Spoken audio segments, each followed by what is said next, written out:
25,000 కోట్లు ఉన్నటువంటి బడ్జెట్ ని ఈరోజు 1,00,000 కోట్లకి తగ్గించేశారు.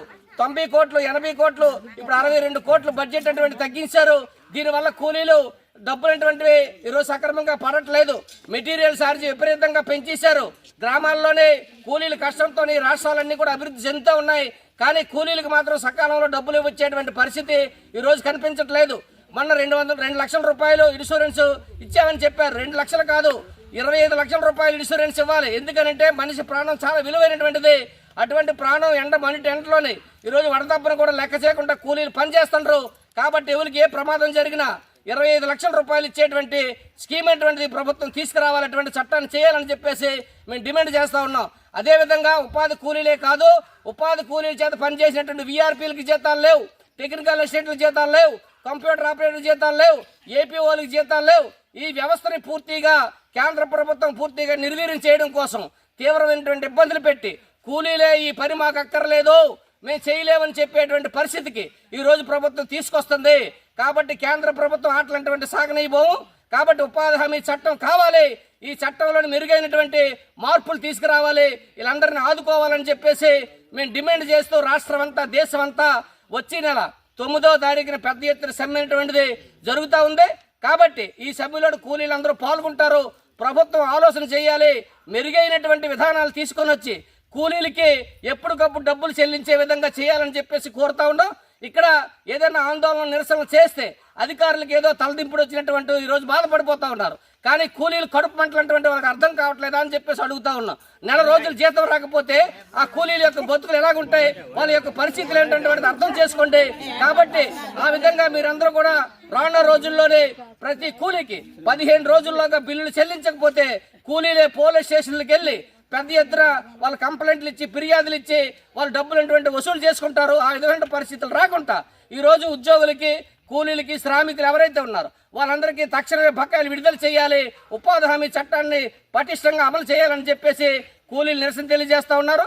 ఈ రోజు మన్ను పట్టుకొని మన్ను తిని బతకాలని చెప్పేసి కూలీలు ఈ విధమైనటువంటి వినూత్న రీతిలో నిరసన తెలియజేయడం జరుగుతూ ఉంది. ప్రభుత్వం పునఃపరిశీలన చేసి వెంటనే బకాయిలు విడుదల చేయాలని చెప్పేసి ఆంధ్రప్రదేశ్ వ్యవసాయ ఉపాధి హామీ బకాయిలు వెంటనే చెల్లించాలి. గుణపం పారా డబ్బులు ఇవ్వాలి, సమ్మర్ అలవెన్స్ డబ్బులు ఇవ్వాలి, మంచినీళ్ళ డబ్బులు ఇవ్వాలి, కట్టా గుణపం పారా డబ్బులు ఇవ్వాలి, సమ్మర్ అలవెన్స్ ఇవ్వాలి. వెంటనే బకాయిలు విడుదల చేయాలి, వెంటనే బకాయిలు విడుదల చేయాలి. బకాయిలు విడుదల చేయకపోతే మన్ను తిని బతకాలా? బకాయిలు విడుదల చేయకపోతే మన్ను తిని బతకాలా? ఉపాధి కూలీల బకాయిలు వెంటనే విడుదల చేయాలి. ఉపాధి కూలీల బకాయిలు వెంటనే విడుదల చేయాలి. ఉపాధి కూలీల బకాయిలు వెంటనే విడుదల చేయాలి. అనకాపల్లి జిల్లాలోని పెండింగ్ లో ఉన్నటువంటి బకాయిలు వెంటనే విడుదల చేయాలని చెప్పేసి కూలీలు పెద్ద ఎత్తున ఆందోళన చేపట్టడం జరుగుతూ ఉంది. ప్రధానంగా చూసినప్పుడు మార్చి 20వ తారీఖు నుండి ఈ రోజు మే 16వ తారీఖు వరకు ఉపాధి కూలీలకు ₹1 కూడా బకాయిలు పడలేదు. పాత డబ్బులు 5 వారాలు పడ్డాయి. 8 వారాలు కూలీలకు డబ్బులు పడకపోవడం వల్ల కూలీలు తీవ్రమైనటువంటి ఇబ్బందులు పడుతుండ్రు, పస్తులు ఉంటుండ్రు, ఆకలితో ఉంటుండ్రు. కాబట్టి కూలీలకు వెంటనే బకాయిలు విడుదల చేయాలని చెప్పేసి డిమాండ్ చేస్తా ఉన్నాం. రెండోది, గతంలో సమ్మర్ అలవెన్స్, మంచినీళ్ళు, తట్ట, గుణపం, పార, పేసిప్పులు, అదేవిధంగా ఇక్కడ కిట్లు ఇచ్చేవారు, మెడికల్ కిట్లు. ఇటువంటి ఏం ఇవ్వట్లేదు. మండు టెంట్లో పనిచేసినటువంటి కూలీల్ని ఈ ప్రభుత్వం సోమరపోతుల కింద చూస్తుంది. దుర్మార్గమైనటువంటి చర్య. కాబట్టి వెంటనే ఉపాధి కూలీలకి వెంటనే బకాయిలు విడుదల చేసి తట్ట, గుణపం, పార, మంచినీళ్ళు, సమ్మర్ అలవెన్స్, టెంట్, మెడికల్ కిట్లు ఇవ్వాలని చెప్పేసి డిమాండ్ చేస్తా ఉన్నాం. మూడవది, ప్రభుత్వం 1,25,000 కోట్లు ఉన్నటువంటి బడ్జెట్ ని ఈరోజు 1,00,000 కోట్లకి తగ్గించేశారు. 90 కోట్లు 80 కోట్లు ఇప్పుడు 62 కోట్లు బడ్జెట్ అటువంటి తగ్గించారు. దీనివల్ల కూలీలు డబ్బులు ఈరోజు సక్రమంగా పడట్లేదు. మెటీరియల్ ఛార్జ్ విపరీతంగా పెంచేశారు. గ్రామాల్లోనే కూలీల కష్టంతో రాష్ట్రాలన్నీ కూడా అభివృద్ధి చెందుతూ ఉన్నాయి. కానీ కూలీలకు మాత్రం సకాలంలో డబ్బులు వచ్చేటువంటి పరిస్థితి ఈరోజు కనిపించట్లేదు. మొన్న 2 లక్షల రూపాయలు ఇన్సూరెన్స్ ఇచ్చామని చెప్పారు. 2 లక్షలు కాదు, 25 లక్షల రూపాయలు ఇన్సూరెన్స్ ఇవ్వాలి. ఎందుకంటే మనిషి ప్రాణం చాలా విలువైనటువంటిది. అటువంటి ప్రాణం మని టెంట్లోని ఈరోజు వడదబ్బను కూడా లెక్క చేయకుండా కూలీలు పనిచేస్తుండ్రు. కాబట్టి ఎవరికి ఏ ప్రమాదం జరిగినా 25 లక్షల రూపాయలు ఇచ్చేటువంటి స్కీమ్ అటువంటిది ప్రభుత్వం తీసుకురావాలటువంటి చట్టాన్ని చేయాలని చెప్పేసి మేము డిమాండ్ చేస్తూ ఉన్నాం. అదేవిధంగా ఉపాధి కూలీలే కాదు, ఉపాధి కూలీల చేత పనిచేసినటువంటి వీఆర్పీలకి జీతాలు లేవు, టెక్నికల్ అసిస్టెంట్ల జీతాలు లేవు, కంప్యూటర్ ఆపరేటర్ జీతాలు లేవు, ఏపీఓలకు జీతాలు లేవు. ఈ వ్యవస్థని పూర్తిగా కేంద్ర ప్రభుత్వం పూర్తిగా నిర్వీర్యం చేయడం కోసం తీవ్రమైనటువంటి ఇబ్బందులు పెట్టి కూలీలే ఈ పని మాకు అక్కర్లేదు, మేము చేయలేమని చెప్పేటువంటి పరిస్థితికి ఈరోజు ప్రభుత్వం తీసుకొస్తుంది. కాబట్టి కేంద్ర ప్రభుత్వం ఆటలంటువంటి సాగనీయబోము. కాబట్టి ఉపాధి హామీ చట్టం కావాలి, ఈ చట్టంలోని మెరుగైనటువంటి మార్పులు తీసుకురావాలి, వీళ్ళందరినీ ఆదుకోవాలని చెప్పేసి మేము డిమాండ్ చేస్తూ రాష్ట్రం అంతా దేశం అంతా వచ్చే నెల 9వ తారీఖున పెద్ద ఎత్తున సమ్మె అనేటువంటిది జరుగుతూ ఉంది. కాబట్టి ఈ సభ్యులు కూలీలందరూ పాల్గొంటారు. ప్రభుత్వం ఆలోచన చేయాలి, మెరుగైనటువంటి విధానాలు తీసుకొని వచ్చి కూలీలకి ఎప్పటికప్పుడు డబ్బులు చెల్లించే విధంగా చేయాలని చెప్పేసి కోరుతా ఉన్నాం. ఇక్కడ ఏదైనా ఆందోళన నిరసన చేస్తే అధికారులకు ఏదో తలదింపుడు వచ్చినటువంటి ఈరోజు బాధపడిపోతూ ఉన్నారు. కానీ కూలీలు కడుపు మంటలంటువంటి వాళ్ళకి అర్థం కావట్లేదా అని చెప్పేసి అడుగుతా ఉన్నాం. నెల రోజులు జీతం రాకపోతే ఆ కూలీల యొక్క బతుకులు ఎలాగుంటాయి, వాళ్ళ యొక్క పరిస్థితులు ఏంటంటే వాటిని అర్థం చేసుకోండి. కాబట్టి ఆ విధంగా మీరందరూ కూడా రానున్న రోజుల్లోనే ప్రతి కూలీకి 15 రోజుల్లోగా బిల్లులు చెల్లించకపోతే కూలీలే పోలీస్ స్టేషన్లకు వెళ్ళి పెద్ద ఎత్తున వాళ్ళ కంప్లైంట్లు ఇచ్చి ఫిర్యాదులు ఇచ్చి వాళ్ళు డబ్బులు వసూలు చేసుకుంటారు. ఆ విధమైన పరిస్థితులు రాకుండా ఈరోజు ఉద్యోగులకి, కూలీలకి, శ్రామికులు ఎవరైతే ఉన్నారో వాళ్ళందరికీ తక్షణమే బకాయిలు విడుదల చేయాలి. ఉపాధి హామీ బకాయిలు వెంటనే చెల్లించాలి. గుణపం పారా డబ్బులు ఇవ్వాలి, సమ్మరల్ వెన్స్ డబ్బులు ఇవ్వాలి, మంచినీళ్ళ డబ్బులు ఇవ్వాలి, కట్టా గుణపం పారా డబ్బులు ఇవ్వాలి, సమ్మరల్ వెన్స్ ఇవ్వాలి. వెంటనే బకాయిలు విడుదల చేయాలి, వెంటనే బకాయిలు విడుదల చేయాలి. బకాయిలు విడుదల చేయకపోతే మన్ను తిని బతకాలా? బకాయిలు విడుదల చేయకపోతే మన్ను తిని బతకాలా? ఉపాధి కూలీల బకాయిలు వెంటనే విడుదల చేయాలి. ఉపాధి కూలీల బకాయిలు వెంటనే విడుదల చేయాలి. ఉపాధి కూలీల బకాయిలు వెంటనే విడుదల చేయాలి. అనకాపల్లి జిల్లాలోని పెండింగ్ లో ఉన్నటువంటి బకాయిలు విడుదల చేయాలని చెప్పేసి కూలీలు పెద్ద ఎత్తున ఆందోళన చూసినప్పుడు మార్చి 20వ తారీఖు నుండి విడుదల చేయాలి. 16వ తారీఖు వెంటనే విడుదల చేయాలి. ఉపాధి కూలీల బకాయిలు వెంటనే విడుదల చేయాలి. అనకాపల్లి జిల్లాలోని పెండింగ్ లో ఉన్నటువంటి బకాయిలు వెంటనే విడుదల చేయాలని చెప్పేసి కూలీలు పెద్ద ఎత్తున ఆందోళన చేపట్టడం జరుగుతూ ఉంది. ప్రధానంగా చూసినప్పుడు మార్చి 20వ తారీఖు నుండి ఈరోజు మే 16వ తారీఖు వరకు ఉపాధి కూలీలకు ₹1 కూడా బకాయిలు పడలేదు. పాత డబ్బులు 5 వారాలు పడ్డాయి. 8 వారాలు కూలీలకు డబ్బులు పడకపోవడం వల్ల కూలీలు తీవ్రమైనటువంటి ఇబ్బందులు పడుతుండ్రు, పస్తులు ఉంటుండ్రు, ఆకలితో ఉంటుండ్రు. కాబట్టి కూలీలకు వెంటనే బకాయిలు విడుదల చేయాలని చెప్పేసి డిమాండ్ చేస్తా ఉన్నాం.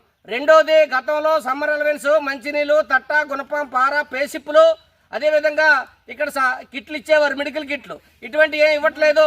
మండు టెంట్లో పనిచేసినటువంటి కూలీల్ని ఈ ప్రభుత్వం సోమరపోతల కింద చూస్తుంది. దుర్మార్గంగా ఈ దుర్మార్గమైనటువంటి చర్య. కాబట్టి వెంటనే ఉపాధి కూలీలకి వెంటనే బకాయిలు విడుదల చేసి తట్ట, గుణపం, పార, మంచినీళ్ళు, సమ్మర్ అలవెన్స్, టెంట్, మెడికల్ కిట్లు ఇవ్వాలని చెప్పేసి డిమాండ్ చేస్తా ఉన్నాం. మూడవది, ప్రభుత్వం 1,25,000 కోట్లు ఉన్నటువంటి బడ్జెట్ ని ఈరోజు 1,00,000 కోట్లకి తగ్గించేశారు. 90 కోట్లు, 80 కోట్లు, ఇప్పుడు 62 కోట్లు బడ్జెట్ తగ్గించారు. దీనివల్ల కూలీలు డబ్బులు ఈరోజు సక్రమంగా పడట్లేదు.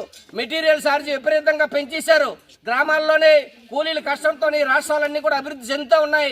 కానీ కూలీలకు మాత్రం సకాలంలో డబ్బులు ఇచ్చేటువంటి పరిస్థితి ఈరోజు కనిపించట్లేదు.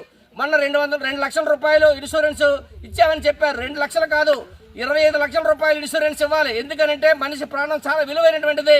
అటువంటి ప్రాణం మని టెంట్లోనే ఈరోజు వడదబ్బను కూడా లెక్క చేయకుండా కూలీలు పనిచేస్తుండ్రు. కాబట్టి ఎవరికి ఏ ప్రమాదం జరిగినా 25 లక్షల రూపాయలు ఇచ్చేటువంటి స్కీమ్ ప్రభుత్వం తీసుకురావాలటువంటి చట్టాన్ని చేయాలని చెప్పేసి మేము డిమాండ్ చేస్తా ఉన్నాం. అదేవిధంగా ఉపాధి కూలీలే కాదు, ఉపాధి కూలీల చేత పనిచేసినటువంటి వీఆర్పీలకి జీతాలు లేవు, టెక్నికల్ అసిస్టెంట్ల జీతాలు లేవు, కంప్యూటర్ ఆపరేటర్ జీతాలు లేవు, ఏపీఓలకు జీతాలు లేవు. ఈ వ్యవస్థని పూర్తిగా కేంద్ర ప్రభుత్వం పూర్తిగా నిర్వీర్యం చేయడం కోసం తీవ్రమైనటువంటి ఇబ్బందులు పెట్టి కూలీలే ఈ పని మాకు అక్కర్లేదు, మేము చేయలేమని చెప్పేటువంటి పరిస్థితికి ఈరోజు ప్రభుత్వం తీసుకొస్తుంది. కాబట్టి కేంద్ర ప్రభుత్వం ఆటలంటువంటి సాగనీయబోము. కాబట్టి ఉపాధి హామీ చట్టం కావాలి, ఈ చట్టంలోని మెరుగైనటువంటి మార్పులు తీసుకురావాలి, వీళ్ళందరినీ ఆదుకోవాలని చెప్పేసి మేము డిమాండ్ చేస్తూ రాష్ట్రం అంతా దేశం అంతా వచ్చే నెల 9వ తారీఖున పెద్ద ఎత్తున సమ్మె జరుగుతూ ఉంది. కాబట్టి ఈ సభ్యులు కూలీలందరూ పాల్గొంటారు. ప్రభుత్వం ఆలోచన చేయాలి, మెరుగైనటువంటి విధానాలు తీసుకొని వచ్చి కూలీలకి ఎప్పటికప్పుడు డబ్బులు చెల్లించే విధంగా చేయాలని చెప్పేసి కోరుతా ఉన్నాం. ఇక్కడ ఏదైనా ఆందోళన నిరసన చేస్తే అధికారులకు ఏదో తలదింపుడు వచ్చినటువంటి ఈరోజు బాధపడిపోతూ ఉన్నారు. కానీ కూలీలు కడుపు మంటలంటే వాళ్ళకి అర్థం కావట్లేదా అని చెప్పేసి అడుగుతా ఉన్నాం. నెల రోజులు జీతం రాకపోతే ఆ కూలీల యొక్క బతుకులు ఎలాగుంటాయి, వాళ్ళ యొక్క పరిస్థితులు ఏంటంటే అర్థం చేసుకోండి. కాబట్టి ఆ విధంగా మీరందరూ కూడా రానున్న రోజుల్లోనే ప్రతి కూలీకి 15 రోజుల్లోగా బిల్లులు చెల్లించకపోతే కూలీలే పోలీస్ స్టేషన్లకు వెళ్ళి పెద్ద ఎత్తున వాళ్ళ కంప్లైంట్లు ఇచ్చి ఫిర్యాదులు ఇచ్చి వాళ్ళు డబ్బులు వసూలు చేసుకుంటారు. ఆ విధమైన పరిస్థితులు రాకుండా ఈరోజు ఉద్యోగులకి, కూలీలకి, శ్రామికులు ఎవరైతే ఉన్నారో వాళ్ళందరికీ తక్షణమే బకాయిలు విడుదల చేయాలి, ఉపాధి హామీ చట్టాన్ని పటిష్టంగా అమలు చేయాలని చెప్పేసి కూలీలు నిరసన తెలియజేస్తా ఉన్నారు. ఈ రోజు మన్ను పట్టుకొని మన్ను తిని బతకాలని చెప్పేసి కూలీలు ఈ విధమైనటువంటి వినూత్న రీతిలో నిరసన తెలియజేయడం జరుగుతూ ఉంది. ప్రభుత్వం పునఃపరిశీలన చేసి వెంటనే బకాయిలు విడుదల చేయాలని చెప్పేసి ఆంధ్రప్రదేశ్ వ్యవసాయ ఉపాధి హామీ బకాయిలు వెంటనే చెల్లించాలి. గుణపం పారా డబ్బులు ఇవ్వాలి, సమ్మరాల వెన్స్ డబ్బులు ఇవ్వాలి, మంచినీళ్ళ డబ్బులు ఇవ్వాలి, కట్టా గుణపం పారా డబ్బులు ఇవ్వాలి, సమ్మరాల వెన్స్ ఇవ్వాలి. వెంటనే బకాయిలు విడుదల చేయాలి, వెంటనే బకాయిలు విడుదల చేయాలి. బకాయిలు విడుదల చేయకపోతే మన్ను తిని బతకాలా? బకాయిలు విడుదల చేయకపోతే మన్ను తిని బతకాలా? ఉపాధి కూలీల బకాయిలు వెంటనే విడుదల చేయాలి, ఉపాధి కూలీల బకాయిలు వెంటనే విడుదల చేయాలి, ఉపాధి కూలీల బకాయిలు వెంటనే విడుదల చేయాలి. అనకాపల్లి జిల్లాలోని పెండింగ్ లో ఉన్నటువంటి బకాయిలు వెంటనే విడుదల చేయాలని చెప్పేసి కూలీలు పెద్ద ఎత్తున ఆందోళన చేపట్టడం జరుగుతూ ఉంది. ప్రధానంగా చూసినప్పుడు మార్చి 20వ తారీఖు నుండి ఈ రోజు మే 16వ తారీఖు వరకు ఉపాధి కూలీలకు ₹1 కూడా బకాయిలు పడలేదు. పాత డబ్బులు 5 వారాలు పడ్డాయి. 8 వారాలు కూలీలకు డబ్బులు పడకపోవడం వల్ల కూలీలు తీవ్రమైనటువంటి ఇబ్బందులు పడుతుండ్రు, పస్తులు ఉంటుండ్రు, ఆకలితో ఉంటుండ్రు. కాబట్టి కూలీలకు వెంటనే బకాయిలు విడుదల చేయాలని చెప్పేసి డిమాండ్ చేస్తా ఉన్నాం. రెండోది, గతంలో సమ్మర్ అలవెన్స్, మంచినీళ్ళు, తట్ట, గుణపం, పార, పేసిప్పులు, అదేవిధంగా ఇక్కడ కిట్లు ఇచ్చేవారు, మెడికల్ కిట్లు. ఇటువంటి ఏం ఇవ్వట్లేదు. మండు టెంట్లో పనిచేసినటువంటి కూలీల్ని ఈ ప్రభుత్వం సోమరపోతుల కింద చూస్తుంది. దుర్మార్గంగా ఈ దుర్మార్గమైనటువంటి చర్య. కాబట్టి వెంటనే ఉపాధి కూలీలకి వెంటనే బకాయిలు విడుదల చేసి తట్ట, గుణపం, పార, మంచినీళ్ళు, సమ్మర్ అలవెన్స్, టెంట్, మెడికల్ కిట్లు ఇవ్వాలని చెప్పేసి డిమాండ్ చేస్తా ఉన్నాం. మూడవది, ప్రభుత్వం 1,25,000 కోట్లు ఉన్నటువంటి బడ్జెట్ ని ఈరోజు 1,00,000 కోట్లకి తగ్గించేశారు. 90 కోట్లు, 80 కోట్లు, ఇప్పుడు 62 కోట్లు బడ్జెట్ తగ్గించారు. దీనివల్ల కూలీలు డబ్బులు ఈరోజు సక్రమంగా పడట్లేదు. మెటీరియల్ ఛార్జ్ విపరీతంగా పెంచేశారు. గ్రామాల్లోనే కూలీల కష్టంతో రాష్ట్రాలన్నీ కూడా అభివృద్ధి చెందుతూ ఉన్నాయి. కానీ కూలీలకు మాత్రం సకాలంలో డబ్బులు ఇచ్చేటువంటి పరిస్థితి ఈరోజు కనిపించట్లేదు. మొన్న 2 లక్షల రూపాయలు ఇన్సూరెన్స్ ఇచ్చామని చెప్పారు. 2 లక్షలు కాదు, 25 లక్షల రూపాయలు ఇన్సూరెన్స్ ఇవ్వాలి. ఎందుకంటే మనిషి ప్రాణం చాలా విలువైనటువంటిది. అటువంటి ప్రాణం ఎండ మని టెంట్లోనే ఈరోజు వడదబ్బను కూడా లెక్క చేయకుండా కూలీలు పనిచేస్తుండ్రు. కాబట్టి ఎవరికి ఏ ప్రమాదం జరిగినా 25 లక్షల రూపాయలు ఇచ్చేటువంటి